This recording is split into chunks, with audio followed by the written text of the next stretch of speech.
Okay, so I'm joined tonight by former professional footballer and now Peel and Isle of Man men's team coach Ric Holden for an in-depth chat.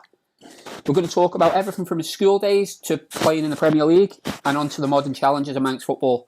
Ric's story, as you all know, will be packed with insights, controversy and a few home truths, I think is fair to say, Ric. Possibly. How are you, mate? I'm very well, thank you, Dean, yeah. So Lovely. we'll start all off, and this is how I start with everyone really. Where does football start for Ric Holden?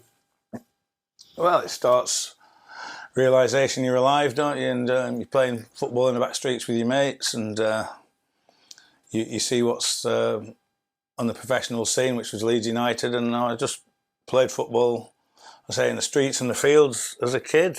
Loved it, but played all sports. And then, you know, your education is alongside that, and it was interesting because I passed to a boys' grammar school, which was in those days a big, you know, divisive thing, if you like, but it was packed with sport, you know. Yeah, so what sort of, how did that shape you a bit? Like, how did that change you and bring you into sport?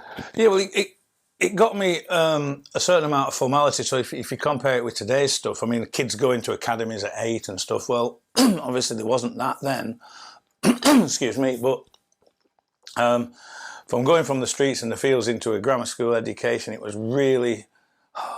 was hot, you know, on formal education and sport being part of it. So we played lawn tennis, you know, you had the cricket training and cricket practices and rugby union, some football, although, you know, in those days these grammar schools in Yorkshire were more rugby centred, but it just helped the organisation and it became part of your standard education from everything, well, cross-country running, for everything, you know, stuff like that. So when you were in, obviously through grammar school, you ended up then going to uni. What did you study when you went to uni? Well, this is a thing. I mean, I was heavily into my sciences, but not in my father's field, who was a physicist and working on ridiculous things like the blue steel missile, you know, and stuff like that, my dad. But the best thing for me was this degree called Human Movement at Carnegie College, which was Leeds Polytechnic. At the time is now Beckett's Uni. And it did this, human movement was like the precursor for sports science. So there was a lot of science and lots of sport, and you did every sport going. And it was basically prolonging education, having fun and playing sport, you know. What I was going to do, I did not know at the time, at 19.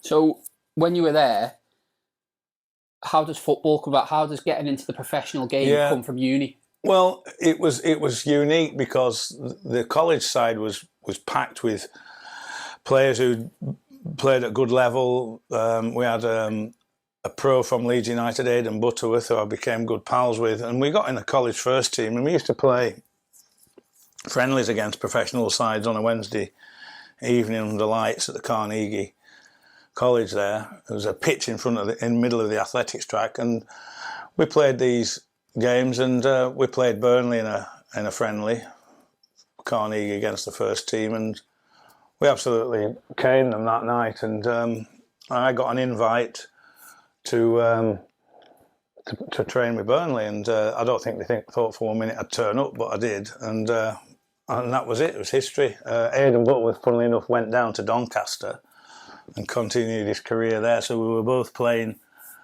professional. We're at professional clubs and continue to study. And then what happened is often, I mean, Brian Miller was the manager at Burnley. Well, Tommy Kavanagh was there initially, but they sacked him in hospital, like you do when you're having a heart attack. Sack him in hospital. Good one.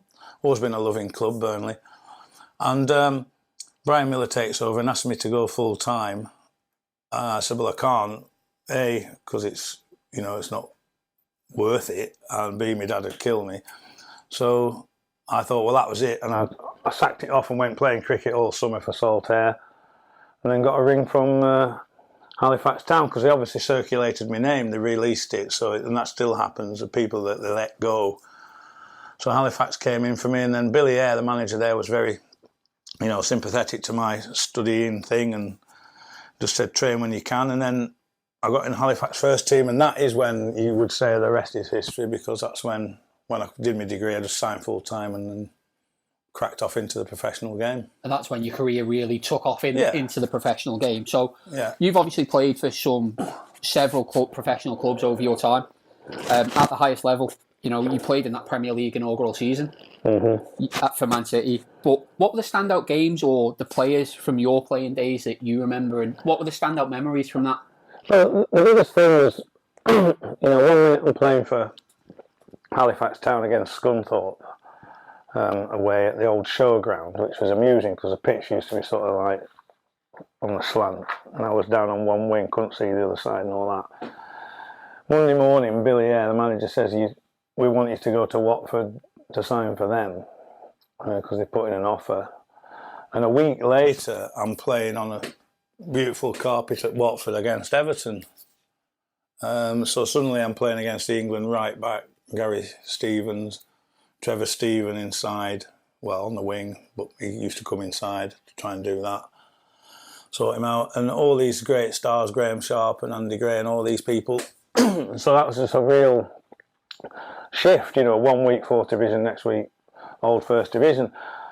And then I scored the winner in a 1st division game at Highbury against Arsenal. We beat them 1-0. And that was massive, from going to suddenly from that 4th division to Highbury.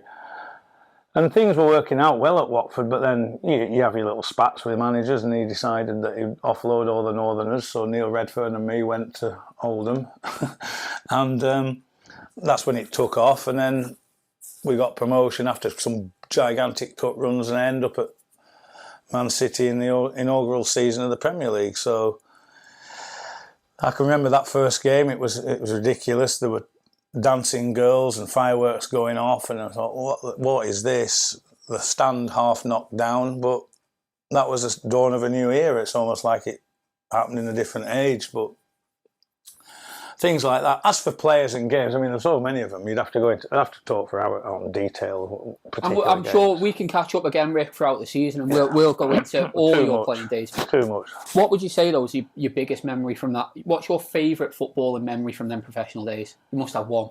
Well, it usually is associated with success. At Oldham, we had so many near misses, like losing a League Cup final to Forest, having dominated the competition, losing in the same year in a semi-final replay of the FA Cup to Man United, missing out on the playoffs. I was so sick as a dog, I didn't want to know anyone. I went back to Yorkshire and hid in the Dales for 6 weeks. But the following season, we topped the league in the 2nd division, as is Championship now.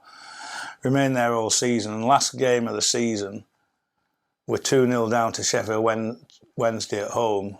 We need to win the actual... We were promoted, but we needed to win. And we did it last minute, Neil Redfern penalty, 3-2. And to get a medal and to win with all those disappointments shows you that that's what it is. You use the disappointments and the bad times to galvanise yourself into some success. So that I remember that, and I still will forever, that feeling that you've done it, sort of thing. So what brings your playing days to an end? And then... obviously, you studied, you got your degree in human movement and stuff. Was physiotherapy always the plan when you finished football, or? Well, no, it was during, because I realised halfway through that I needed to do something if it did come to an end, which it did. So I did a part-time physiotherapy degree at Salford Uni when I was at Oldham and City, and Oldham the second time. So it was a 4-year thing. So I did that. And it merged quite well with the human movement. There was a lot of overlap, And then I got injured playing for Blackpool, but I'd had the Isle of Man on my sights anyway. I thought it'd be a nice place to live and bring the kids up and stuff like that, and get out of Yorkshire. Didn't fancy being retired in Yorkshire anyway. And I was working part-time for this place called Yorkshire Clinic, spotted an advert in the physio magazine, and it was for the Isle of Man. So I rang up the Isle of Man and asked for a form to apply, and a guy called Ivor Meller offered me the job on the phone. When can you get here, sort of thing, which was a shock. So I came and I thought, well, I'll spend a year or so, and on and off been here ever since.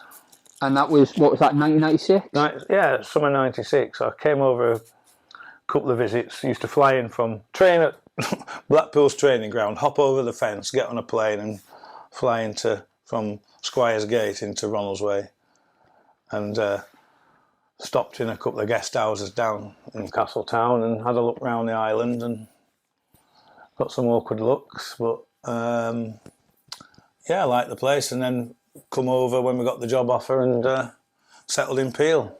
So is that how you got involved with Peel and football club at first? Was it just because you were living in the area and it was a local club? Well, funnily enough, we rented in a place called Farm Hill, which is some place at the top of Douglas. That's all I remember about it, and I don't think I've been back since. And I'd walked down to the hospital from there, and we were looking round and saying what was the best place to live, and it was for convenience, like secondary schools, primary schools for the kids, and golf course, and a football club. And I liked the look of Peel. I did my homework. And Peel's a very wide pitch. It's the widest pitch on the island. It's wider than most Premiership. Well, it's wider than the Premiership pitches is Peel. Not that long. So I thought, well, if I'm going to play, I will play here, because if they'll have me, and I've got lots of room. It's not that long. I can shoot from anywhere and enjoy myself. I didn't know it was going to be a roller coaster, but then on that wall there's a letter from a Peel legend called Paul Barlow next to the Worms and Spaceships thing between the Leeds Mirror and the thing. I framed it, asking me a formal invite to come and play. So I thought it was very nice, so I did.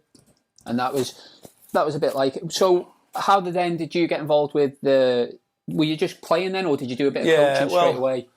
It's hilarious. I love this story. So it's like a few training sessions, and I was bloody hopeless because I'm carrying this cruciate injury, so I've got a leg missing basically because I injured my cruciate at Blackpool.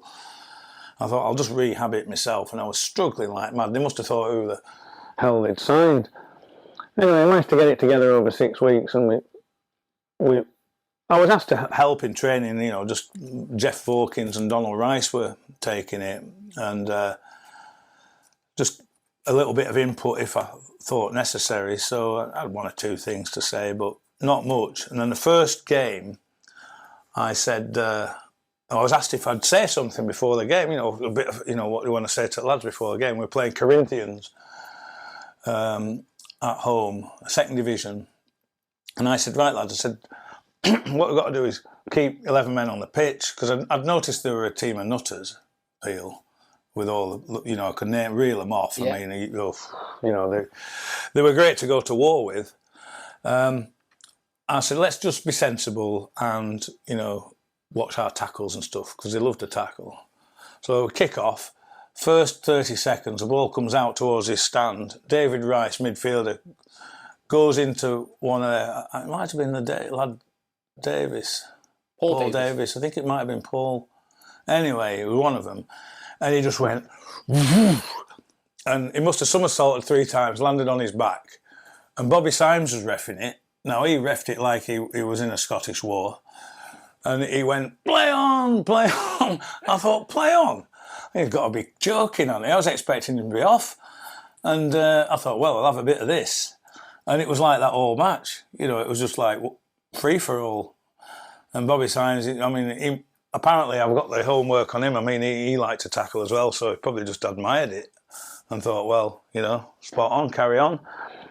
So, yeah, and then gradually I just slipped more and more into the management side of it. I was asked to manage eventually. And well, it was a bumper season, that first season, when we won the league undefeated and won the FA Cup, Hospital Cup. And that, I doubt, will ever be repeated, a second division team doing that. And we got huge crowds, and we took huge crowds to the bowl and things. Peel still always get huge crowds as well, up to this day. Well, going back to the decision making, I did notice that Peel, you have to say that, Peel was the football town and historically is. And so, fanatically, there's some mad moments, the crowd were great. And I'm sure you've enjoyed a few times with that shed over the far end as well. Yeah, we've exchanged views. on many occasions. Yeah. Many occasions, I'm sure, Rick, I'm sure. So what was the football culture like at the time on the island? Was it, as you say, it was a bit hard hitting? Were people really involved in it then? Yeah, I mean, it was different to now. I mean, it was full on. There were 8 or 9 good sides, which I quickly recognised that we had to overcome if we could. I certainly had to give them a lot of respect, and it was enjoyable to play. And I mean, I played in. I've just been talking to Chris Bass Senior this afternoon, and we're saying that I really enjoyed some of these games because they were proper games of football. You know, it wasn't just a kickabout; it was really good stuff, and there were some great players. And I often get asked about comparisons, what today's lot and yesteryear's lot, and I'll say, well, it was harder in terms of harder hitting, tackling was different. Top players probably mimic the top players now, but there were more of them then, and there were more good clubs then. So it was really. You go anywhere. Laxey was difficult. Ramsey was. Castletown had a good side. There were a lot more teams. Old Boys and Gyms were good. So we had a real battle on our hands to succeed, and it was good stuff. It was good football culture, as you say. And then, obviously, in that first little spell on the island that you had, how did you get involved with the national setup a little bit then as well?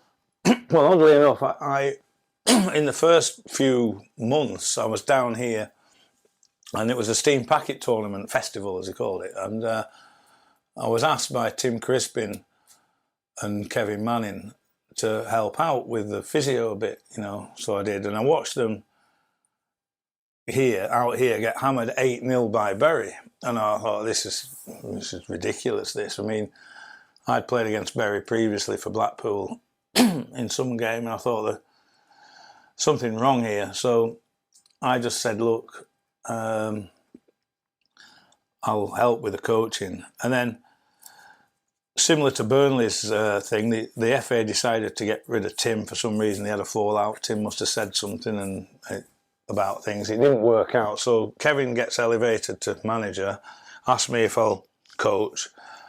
And yeah, we put some teams together, and in that period from 96 to 2000, we turned them into a very good, solid, stable unit, and we were capable of doing well in the steam packet. We won the Guinness Cup for the first and only time, and we beat Burnley in open play, which was great because it got me a full lobster dinner from Sam Ellis, the Burnley coach, because he was my coach at City. I said we'd beat them, and we did, thanks to young Kevin McGarvey scoring.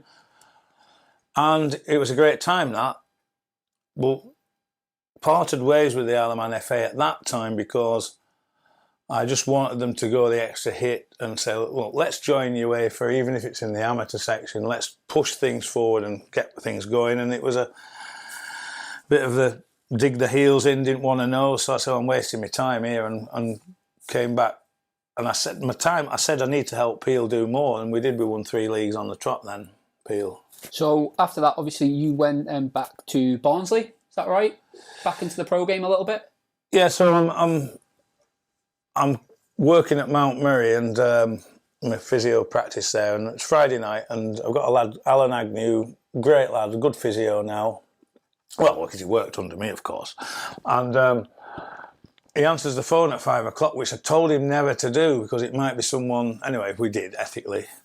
And it was Andy Ritchie, and he said, I need you to come over and help out here at Barnsley because the physio's run away. I scared him off. And we're going on tour to Bordeaux.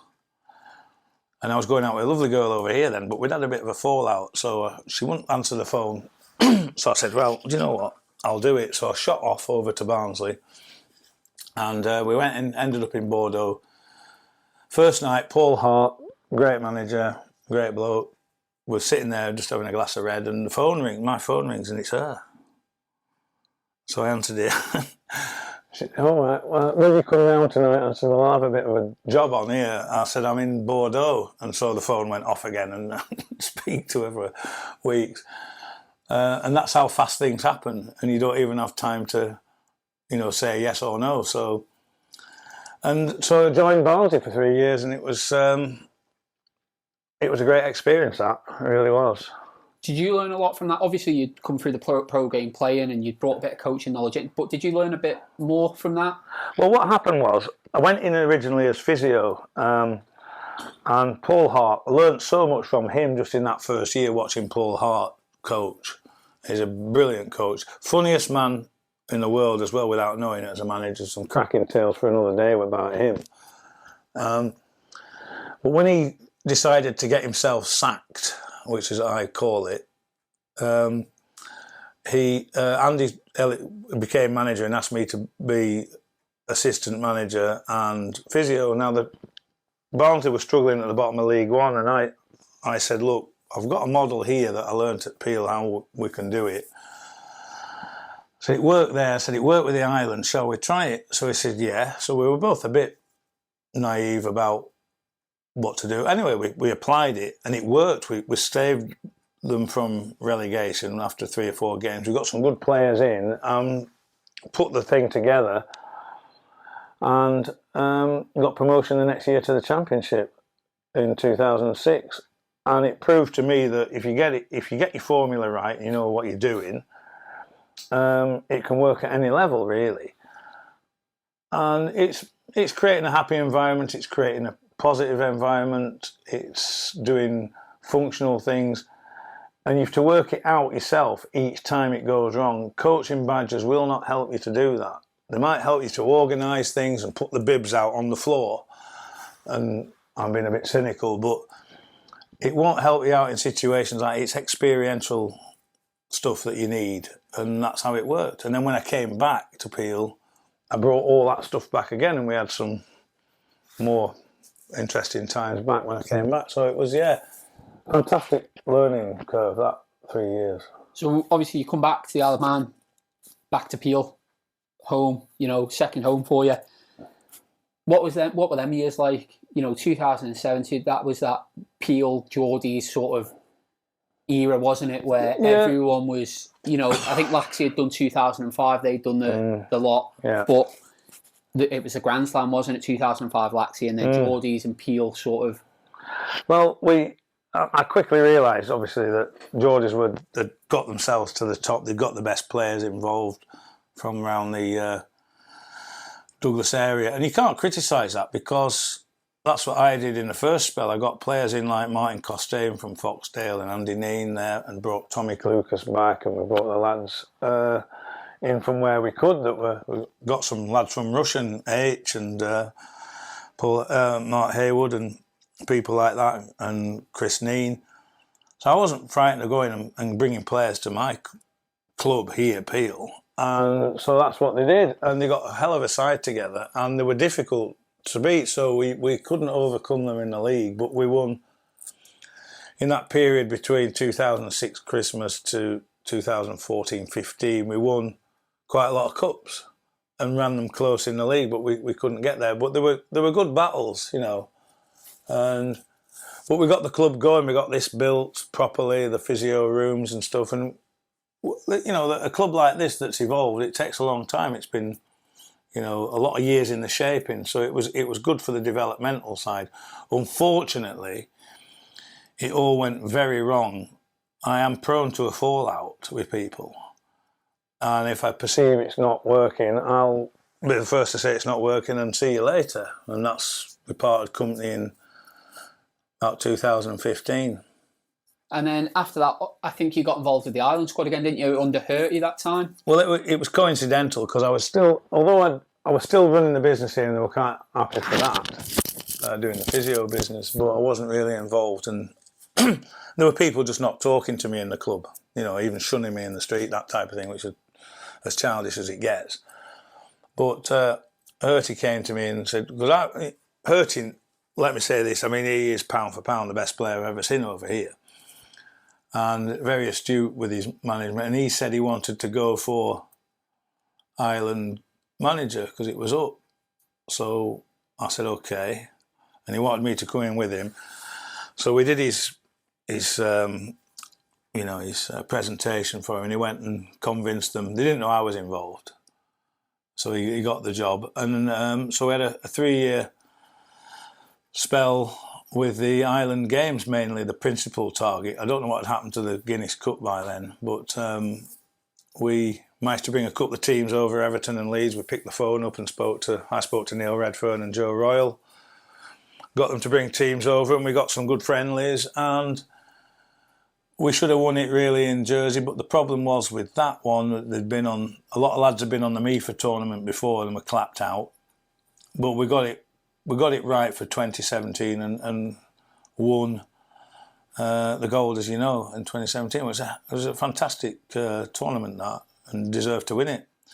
And Hurty did very well. But we had a big management team. We brought John Allworth in for goalie, and we brought Sharif in for physio in and general clowniness, you know. He was team acrobat as well. Doc Garvey, we brought him. We took our own doctor, and we didn't want any messing about. We took... who else did we take?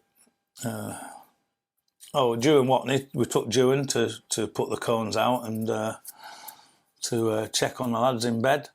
Only joking, Dewan. And then, it was a really good camp, and I did. Hurty was still playing, and he's still playing now, I think. I think he's jacked it in the last season. Finally given up, hung his boots up, and I was doing the coaching, so it was great. But then again, of course, it all goes. Instead of building on it, we just stagnate, and there's no direction, and it falls apart. And then, you end up with looking at what happened with the Ireland representative side between 2017 and just recently, and you wonder what they were doing. Yeah, no, that's a fair point, and that's it. So obviously, I think you then went on, didn't you, to do a Masters in Football Science? Well, when it blew up with the Ireland side, and I wasn't involved with Peel, St John's asked me to help out for a year, so I went down there, which was good. We managed to finish fourth, and the beauty of that was I could do some proper coaching over here for the first time ever on a pitch under lights on a Tuesday and Thursday. I said to the club, want the lights on so we can go through the pattern of play. Well, it's the first time I've ever been able to do that. I mean, clubs cannot do that. It's all a little bit... Training over here is just intensity. You don't do pattern. They don't do finishing, I don't think, given by the standards I saw the other night where we're doing finishing. And, so it was a great year, and it was really good. But when 2019 came, I had this opportunity. A guy called Eamon Salmon rang me up. He's the there's a thing called the Football Medical and Players Association, which I'm a member of. And he was a physio at Man City when I was there. And he said, there's a master's degree going in football science. Are you interested? So I said, yeah. And it was at UCLan. And I thought, I'll tell you what I'll do. I'll go and find out what it's all about. So I did this 2-year master's degree. It was actually football science and rehabilitation. I don't know what the rehab really was, but it was probably rehabbing me. But it was a great course. Apart from the fact I'd heard it all before, more or less, they just redressed it in different modern terms, But at least I went to see anything new out there. And joking apart, there was a bit of stuff on hamstrings and stuff, but it's mainly native wit again. So, yeah, it was interesting. And then suddenly I'm asked by Hurty again to help Ayr, which was really good. We had a good year and a half up there. Bit part, but we sorted them out, and that was a good time. And then suddenly it's modern times as we are now, Yeah, so what really keeps you involved in coaching now? Because you've mentioned all the clubs that you've coached at over here and with the national setup as well. So what motivates you to keep going and keep doing that? I think it's just that childhood obsession with football, I mean, I love watching good football, and I love trying to produce good football, and I actually loathe crap football, which is a lot of, and the first thing we do is try and get exciting, attacking football going, because people like to watch that. They don't want to watch this. I am not a fan of the modern day coaching where it's built out of mediocrity from coaches who cannot play and cannot coach. So their idea of coaching is to do passing drills, and they don't emphasise virtuosic play. So I'm a big fan. My biggest team that I follow, apart from Leeds United, is the Argentine national side, because it's full of top class football movements. It's dribbling, it's hard, it's tough, it's highly skillful, it's one touch, a lot of it, and I love watching them. And I want my teams to play as close to that as I can, not letting hand grenades off in your own kitchen by passing the ball around your back four till someone takes it off you and scores and you're 1-0 down after 5 minutes. But that's what it's come to, I'm afraid. Yeah, and no, that is, you know, I think you've summed up modern football there. Playing out from the back seems to be the way, doesn't it, that everyone's going these days in football, and they're trying to replicate that in an amateur game as well. And we are mainly talking about an amateur game here from a coaching perspective. Yeah. Are the players capable of really doing that without the right drills? Well, you can't do it because the pitches over here won't allow it, and you're mad if you think you can. But the players generally aren't good enough to do it, but they're not in the Premier League. They're not doing it. If you want to get relegated by Christmas like Southampton did, throw the ball out from the back. Over here, you know, certain teams that remain nameless throw it out from the back, and they wonder why they lose 8-1 up at Ayr. And we know which game that was. And then the coach tries to tell me that they played all the football. So ludicrously misguided, you know, thinking. And I got accused by a few of you know, at Ayr particularly, a long ball game. Well, yeah, when you're playing on a ploughed field and it's undulating and it's bouncing like a cube on a cobbled street. You'll probably play a better game of football in this room, I think, Rick. The size of the pitch as well. Well, we've actually, it's to give them credit, they did widen it. There's one of the few clubs that actually listened to me. They did widen it because we had a couple of wingers. But get it forward, get it into the final third, and if you get a throw in, lob it in and we'll score a header. You get accused of, oh, well, that's not pure, you know, it's this idea of some sort of ancient Greek philosophy that you must pass it. Well, why do that if you can throw it in and you get big Sean Kelly to head it in and no one can handle it? So play to your strengths. And, you know, people want winning football as well, and they want exciting attacking football. I mean, if you pass it around and create 70% possession and don't score a goal, it's not effective.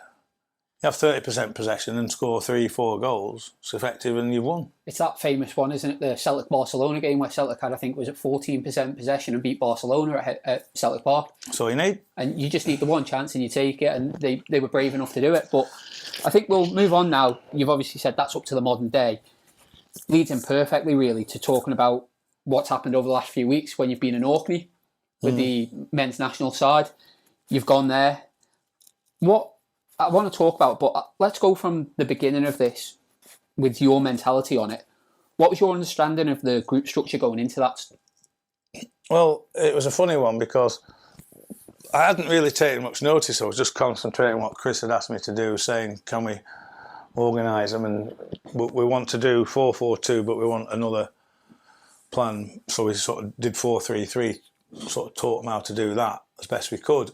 So I was more concentrating on personnel and fitness aspects and functionality, who we're going to get to do what.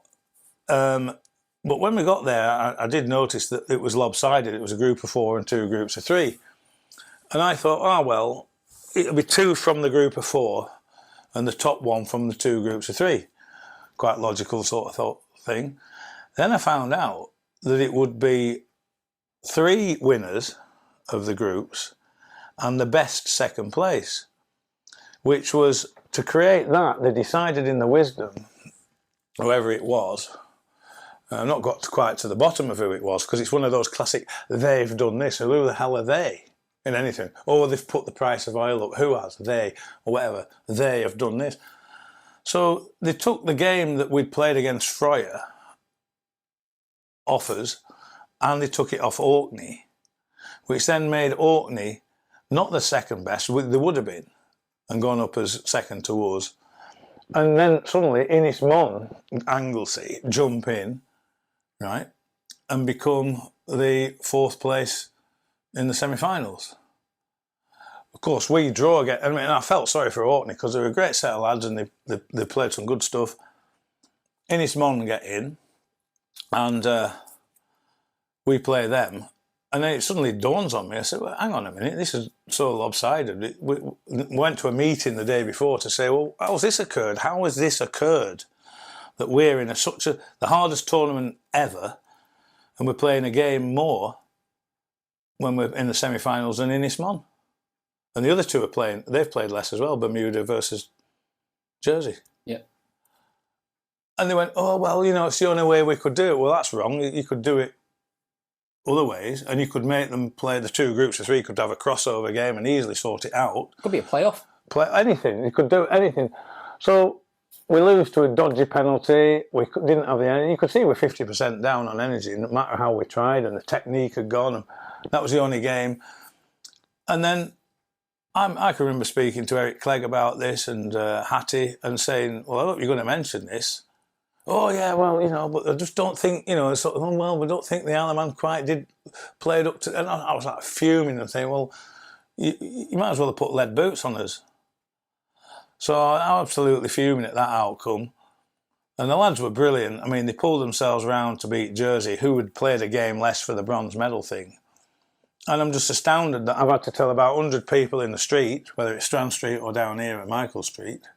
Well, actually, there's nobody in Michael Street now. It's dead. You could take a shotgun at the top of Michael Street and fire it and you wouldn't hit anyone. But I speak to them and they're not aware that we had to play a game more. When I tell them that, they're all flabbergasted. So it was just, to me, an absolute scandal. And so it denied us getting gold. Although it gave me a bronze, so I've got a gold, silver and bronze. But as you can see, I've nothing to show for it because they don't give you medals as coaches, because coaches are the least looked after people in Manx football, as you do know. Mad. So, well, you've said it physically, it was draining on the lads, playing that extra game and the way it went. What about mentally on them as well? Mentally, they were brilliant. I mean, the pillars of performance being, mindset, movement, nutrition, recovery. Mindset was brilliant. It was like they just got on with it and accepted it. I was probably the only one that was fuming. Well, they might have been fuming inside, but they didn't show it. And the mindset was brilliant. I mean, and the way they applied themselves collectively was great. I've only got praise for them. They're brilliant. Obviously, the other thing, nutrition, they didn't have any of that all week. And recovery was non-existent because we didn't get any recovery. Movement was good. But, I mean, by the end, I remember Bestie saying to me, in the end of Harry Best says to me, if this goes to extra time, I'm dead. I can't move. And he was our best player all week, by a long way, voted by the players and us. And he was knackered, couldn't move. So, but the mindset was great. I've only got praise for them. Positive. So you've just mentioned there about the off-pitch setup as well. So tell me more about that, because I know we've spoke before this, Rick. We had a quick chat last night, and you've told me a little bit about, but I really do want to get a bit more of an in-depth insight into it. So what about the food there and the facilities and the living arrangements for users, coaches and the players? Yeah, well, I'd got wind that the was going to be like a school dormitory thing, and like 8 to 12 blokes farting in to the tune "She'll Be Coming Round the Mountain" during the night, let alone belch into it. So I didn't fancy that, so I took my own tent, much to everyone's amusement, and slept in that round the back of the school. But I was just flabbergasted at the food. It was just like breakfast was cereals and no protein. And for a tournament that breaks your muscles down like that, you need protein. So no eggs, no beans, no fish, no ham. I thought there'd be some ham, continental type, but no, nothing. Just toast that was made before and then put out to dry, and you could have built fences with it, and some cereals. And the laughability of you could only get coffee and tea then, and then they shut up and you couldn't get a coffee all day until the evening meal or tea. You know, because of health and safety apparently. So like adults can't make themselves a cup of coffee or tea. And then the evening meal was fair enough, but it's all too late by then. So lunchtime you had to. So the lads ended up going down to this cafe in town, which you had to pay since a job to get served in, and then sort themselves out down at Lidl or the Tesco's for the lunch. So it's just like, who's organised this? And that's after paying their way to get there in the first place anyways. Well, criticising it, oh, he's criticising it, he's out of order. What? Yeah, well, this is coming from a professional background. It's professionalism on its own terms, this. We'll be amateur when we want, and we'll be professional when we want. And we'll criticise you if you're not professional, but when you criticise us, we'll just claim, well, it's only amateur. So it was, those two things were a big letdown, but I say I've only got praise for and also the guys that were with us. Sean Gritton was great. Obviously, Paul Turner was great. Jamie Lee, fantastic. Nicole, physio. They're all great. Bassey and Woodsy equipped themselves really well the first time in proper management of the players. Everybody that went on the trip were great. We had a really good day out going to see the archaeological ruins and, tried to leave Hattie and Sean at the archaeological site, but... I've seen Hattie's back, so you didn't do very well, did you? Exhibits, but no, it was a great trip that way, and what a beautiful place Orkney is, of course. Yeah. But it just left me with things haven't changed. Yeah. So I want to move on now because I've got you here and I might as well ask you these questions. I want to talk about the local game, Rick. Manx football, the structure of Manx football, and what do you see as the main problems with Manx football at the moment?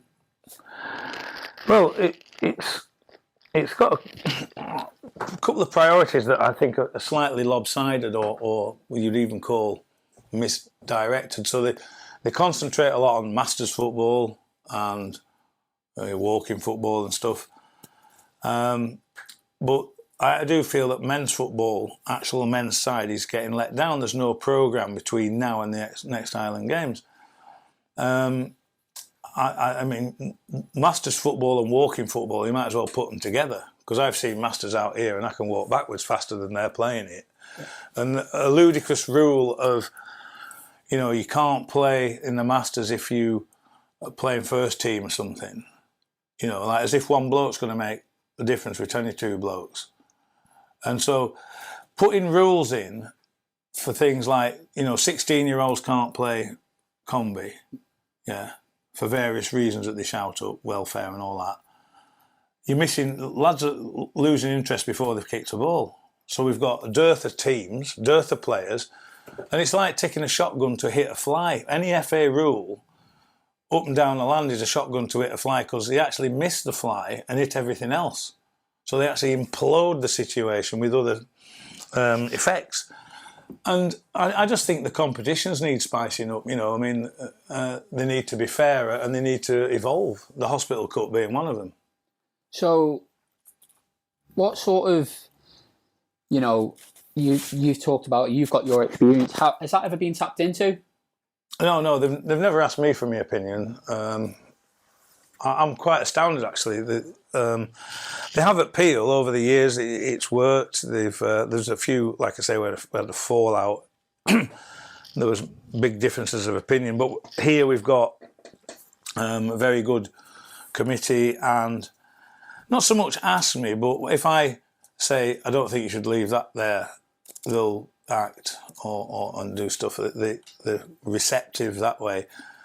But the Isle of Man FA, I mean, I've even put in for jobs, never heard a reply, never even got a reply. Several jobs down there over the last 30 years. They don't ask me. I was just astounded that Tony Mepham's been fantastic with me in this last thing. We're going really well now. But no, I never get asked for my off-the-field stuff. I mean, I was told here, ludicrously, that I had to keep, this is years ago, by one chairman, that he will deal with the off-the-field pictures. problems, and I'll deal with it on the field. But he had no experience off the field and was making colossal mistakes, and he thinks that footballers don't know what to do about the off the field stuff. So no, I've never been tapped into, and I'm just a bit flabbergasted about that in some respects. Some teams have asked me to go and coach them, and I've done it. I've gone down and coached them, and they've been great that way. But for the off the field aspects, I've never been tapped into. No. So, I think as well, from your perspective as a coach, I'd like to know, because I don't think I've ever seen it where there's any. What's the transition like in a national team from the under-18s through to the senior setup? Well, there isn't one. It's what should happen is, if I'm coach with Bassey and Woodsy of the senior side, we should have a good input into how the under-18s are playing, because that's what happens in other setups around the world, Well, they play a system and they come through, don't they? And they learn the system and they learn how the club works. Yeah, and they're coached by you as well. Yeah. And at least you've got confidence in the under-18s coach. But the under-18s coach is not willing, as far as I see it now, to say, "Oh, come in, lads, and take a session for us and show us what you're doing, and then I can do the same." And last thing I've ever wanted to do, anyway, by the way, I've got to get this on record, is take over. I've never been into that, and I can say it directly to the camera. I do not want to take over. I just want to help, and then go and sit on my allotment. But it pains me when it's all going wrong, and I should be saying, look, you need to do this, and they don't. So the coach of under-18 should be asking Chris Bass and Woodsy and myself to help them out, to develop them, and we need to get those 18s into the national first team. That's how it should do, but it's not. Have you ever asked? Well, Bassey's asked them, but it's not happening. It's very disjointed, and that's as fair as I can say. I'm not going to say that whatever they're doing is wrong, or what the particular coach, whoever takes it, is doing it wrongly. But there should be communication and continuity, so that we could say, look, with a lad, we can't play. We need the left back from the 18s. He's good enough. We're going to put him in, and he needs to know what we're doing.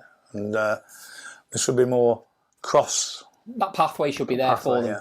That pathway should be there. So if Manx football's to actually grow and wants to improve at a men's standard or at a senior standard, I suppose, because women's football's not in a great position either, what do you think actually needs to change? Well, women's football's... we were told up here by the CEO that women's football was on the wane, but they did brilliantly in the Island Games. There are some great women's footballers. We watched a lot of the games. It's difficult to say. I mean, at the top level, if you take FC Isle of Man, the only way that can work is they've got to start getting professional, as in paying the players, because they're up against teams that are paying players.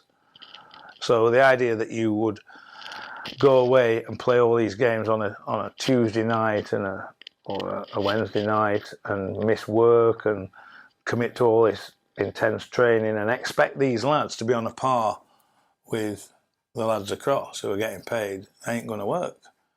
The talent's here, but it's too much. That stretch of water's too much, and they need at least compensation for petrol and for missing work and stuff like that. So I want it to work. It should have been done 40 years ago. It's a great idea, having a side playing across, but unless you put a lot of big money behind it, it ain't going to work.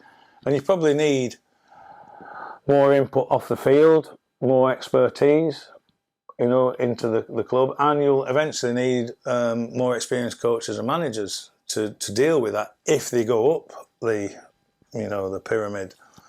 As for local football, it's got to get more youngsters involved.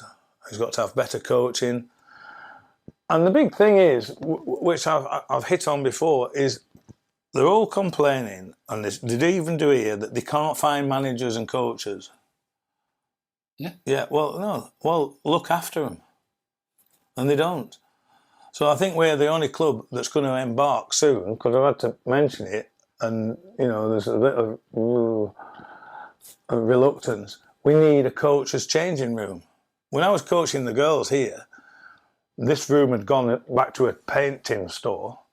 I'm standing in the corridor, I can't change anywhere. The referee can change there. I'm in this room next door, which is a disabled toilet, doubles up as a changing room. The women are in the changing room there. The coach is standing in the corridor. Need a coach's room, so we've got one. You've got to start to look after coaches. And you had a classic example all my life down here, really, which was quite amusing, that when Peel won, the lads had done great. And when they lost, the manager's shit. And that's how it works. You need to look after your coaches and then make them feel important, help them out as best you can. And they'll come back and say, oh, well, we do. No, you don't. There's nowhere to change, nowhere to lock the stuff up. You don't want coaches changing in the dressing room with the lads, because you want them to have banter amongst themselves without you hearing it, and you want to be able to talk about them without them hearing it. Yeah, no, that's a fair point, and that's come from your professional days. I'd also just like to ask you, what do you think the FA should be doing differently? Well, I said we need to liven up the competitions, because it's old hat. There's not enough games. You know, there's not enough competitive games. They need to find somewhere getting the youngsters in. You know, they need a pathway of inclusion for the good kids to go across and join academies. They need to help get that, bridge the gap. They need more good coaches right through the School of Excellence. You know, we've had Isaac Allen get to Sunderland, and his parents will know if they watch this that I told them that he would get to a Premier League club when I first coached him, go all the way. How he'll do it will be a long path for a goalie. But in the 30-odd years, we're not getting enough players into the professional game from the School of Excellence. So the whole thing needs revamping, and they need to up the game. Why they're not doing it, I do not know. I think they're just happy with the lot. You know, it's almost like a new idea requires a funeral. You know? And that thing, so it's a bit like a slow death, really, isn't it, in of the local game? And something needs to be done to revive it. You've given us a load of points there. Will they ever be heard? Who knows? Well, here's one for you, which I have said, and it's years ago, it's probably forgotten, you know. So you could take the Hospital Cup, for example. It's played at the end of the season when some teams haven't played a league game for 6 weeks. Yeah. You know, it's absolute farce. And they're all knackered, they're disinterested. I said, why don't you divide it up into groups pre-season? A northern group.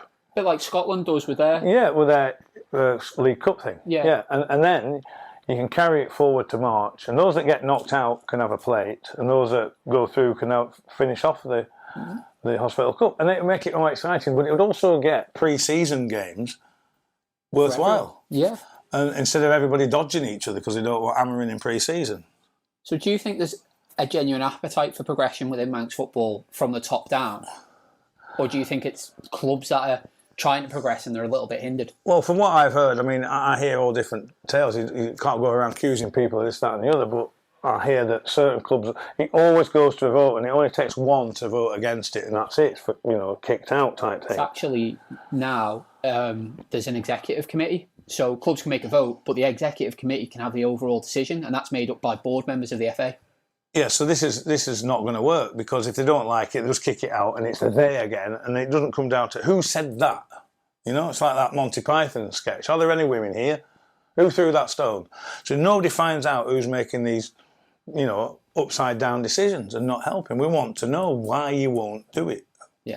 You know, because at the end of the day, the players, it's you know, it's like the institutions of the world think that they're in control, all to the extent against what they're set up for. So the FA need reminder that they're running football for the Manx footballers. The most important people in Manx football are the footballers and not the executive committee. So if the Manx footballers all turn around and say, we want this, they should do it. Because they wouldn't exist but for the footballers. Yeah. But they think that they're in charge and tell the footballers what to do. So everything's over-regulated for a start, yeah? It's over-policed, it's overpriced, and it's driving people away from the game.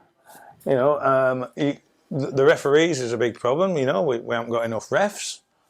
One of the things we struggled with in the Island Games is we had linesmen, so everybody was breaking the offside, they were getting caught out.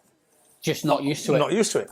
Yeah. So I think we'll start to wrap this up now, Rick. What's next for you? What's up for you for next season? I've got a few little plans. I'm helping out a mate of mine across doing some football. I'm here to help Peel. Waiting to see what happens with the FA. You know, we were successful on that tournament, and we should be communicated with, and Bassett and Woodsy at least should be asked if they want to go forward, and fixtures need arranging. We made some contacts on the trip with the Western Isles, and funnily enough Innis Mon. We'd like to play each other more regularly, you know, and get some games. We don't want it to just go flat and nothing happen between now and the Faroes competition. So I'm here to help, waiting to be asked to coach. I get on great with Peter Kenny here. He'll ask me I did some work with the forwards last night. It was great. Good to be in and around the club here, get it going, because this club is doing well. It's progressing, and they're always trying to do something. And that's what you need to do at a football club. Every year you've got to try and improve something. And that's what FAs should be thinking. What can we improve this year? But if you're devoid of ideas, you're devoid of ideas. They need some thinkers in there. They need to ask people, what can we do? Ask the clubs, what can we do to make it better? Tap into the knowledge in the local game. Tap into the people that you've got. Don't have all your finals at the bowl.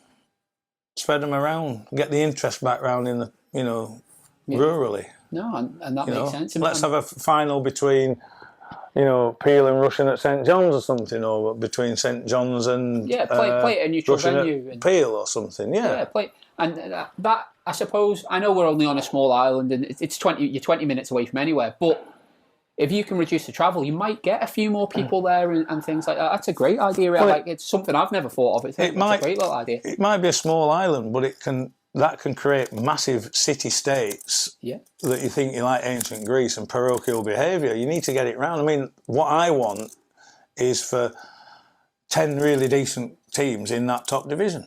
You don't want people waltzing away with it. You want every game to be really good battle. You don't want it over by sort of mid-January and know who's going. No, and that's fair. So the last question I really want to ask you is out of this whole interview, anyone that's watched it, what do you want the one takeaway to be?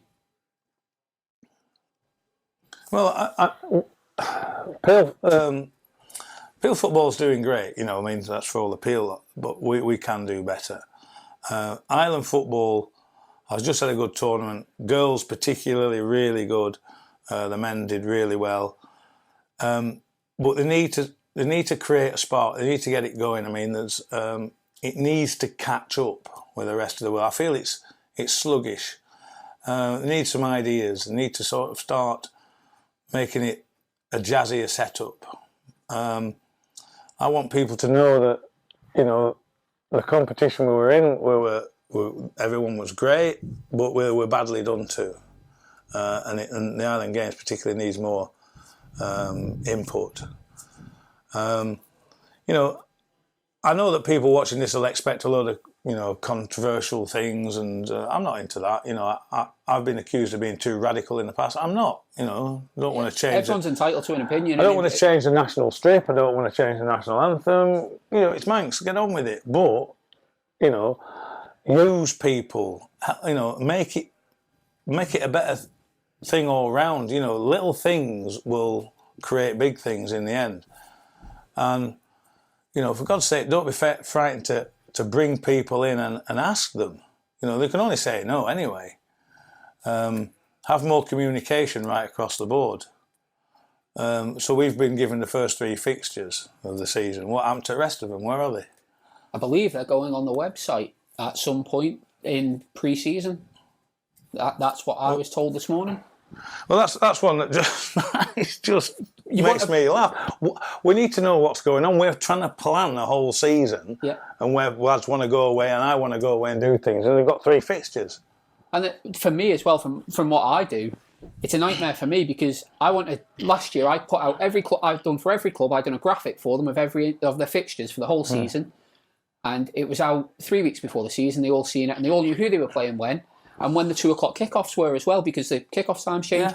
And for things like that, I think it's great for people to know and see as early as possible on. But even for like lads that are going on holiday, they'll have holidays booked in December. They can come up to the clubs now and go, look, I know this game. We're playing these. I can't play that game. Well, it's last minute Larry stuff. That's one thing I'd say that man, I've got used to it over 30 years. That there's no timekeeping. It's last minute Larry, and they think, well, you don't need to know what the fixtures are in December yet. We'll find out in good time. Well, we need to know, and that's why the big plug is the Worms and Spaceships. Manx football is worms and spaceships at the moment. You just haven't a clue what's going on, and you have to find out by stealth. And say, oh well, we'll let you know when the fixtures come out. I just don't get it. No, so Rick, it's thank you for your time. First of all, it's been a great insight and a few home truths. I think it's been put in the public domain.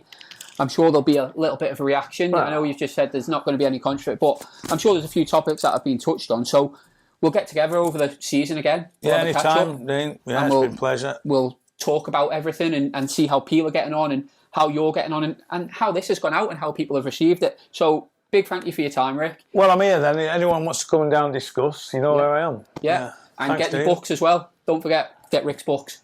Worms and Spaceships. That's the one. All right, cheers, Rick. Cheers, Dean.